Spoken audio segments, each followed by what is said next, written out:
Všetci uvidíte, čo som za frajera, za frajera, za frajera. Stábež teraz pôjdeme. Ako kam pôjdeme ešte raz? No neviem, sú tu stelky, tak hovor. Ako? Sú tu stelky, tak hovor. Je stelky.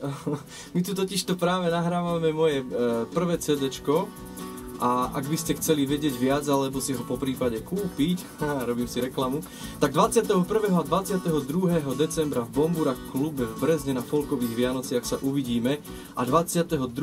decembra to CDčko aj pokrstíme. Tak sa tešíme na vás. A ja idem pokračovať, aby sme to ale stihli, dobre? No poď. Rusa vyjdem už zďaleka a začína nová éra. Nová éra, všetci uvidíte, čo som za frajera, za frajera, za frajera.